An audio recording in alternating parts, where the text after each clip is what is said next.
আসসালামু আলাইকুম সবাইকে। তোমাদের জন্য নতুন একটি রেসিপি। যখন তোমাদের ঘরে মাছ এবং মাংস কোনটাই থাকবে না এবং অল্প সময়ে হাতের কাজে ব্যস্ততার মধ্যে ঝটপট কিছু রান্না করতে চাও, ঠিক সেই সময় কিন্তু এইভাবে ঢেঁড়সটা তোমরা রান্না করবে। রান্না করতে গেলে অল্প সময়ের মধ্যে মাত্র ৫ থেকে ১০ মিনিটের মধ্যেই যতটুকু সময় তরকারিটা সিদ্ধ হয়, ঠিক ততটুকু সময়ের মধ্যে এই রান্নাটা হয়ে যাবে।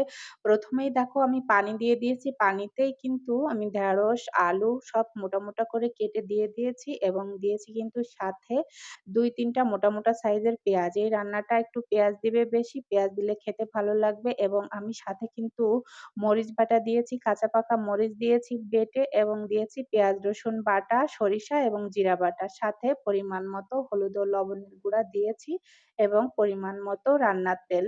এই রান্নাটাতে সরিষার তেলটা ব্যবহার করবে। কারণ আমি কাঁচা পানিতে তেল দিয়ে রান্না করছি। সরিষার তেলটা দিলে বেশি টেস্ট আসে এবং ফ্লেভারটাও থাকে। তেলের ফ্লেভারটা, সরিষার তেলের যে ফ্লেভারটা সেটাও রান্নায় থেকে যায়।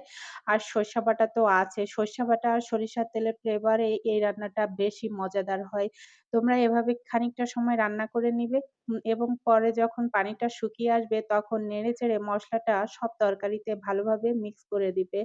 এবং অপেক্ষায় থাকবো যত সময় তরকারিটা সিদ্ধ না হয়। তরকারিটা সিদ্ধ হয়ে যাবে এবং ঝোলটা যখন মাখো, মাখো হয়ে যাবে মানে ঝোলটা একেবারে শুকানোর একটু আগে এই যে দেখো এই পর্যায়ে যখন আসবে তখন কিন্তু নেড়ে-চেড়ে সব জায়গায় মিশিয়ে নিয়ে তরকারিটা পারফেক্ট সিদ্ধ হলেই নামিয়ে নিবে।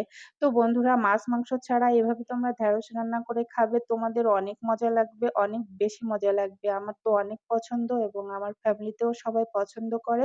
তোমরা অবশ্যই রান্না করে খেয়ে জানাবে কেমন লাগলো। ধন্যবাদ।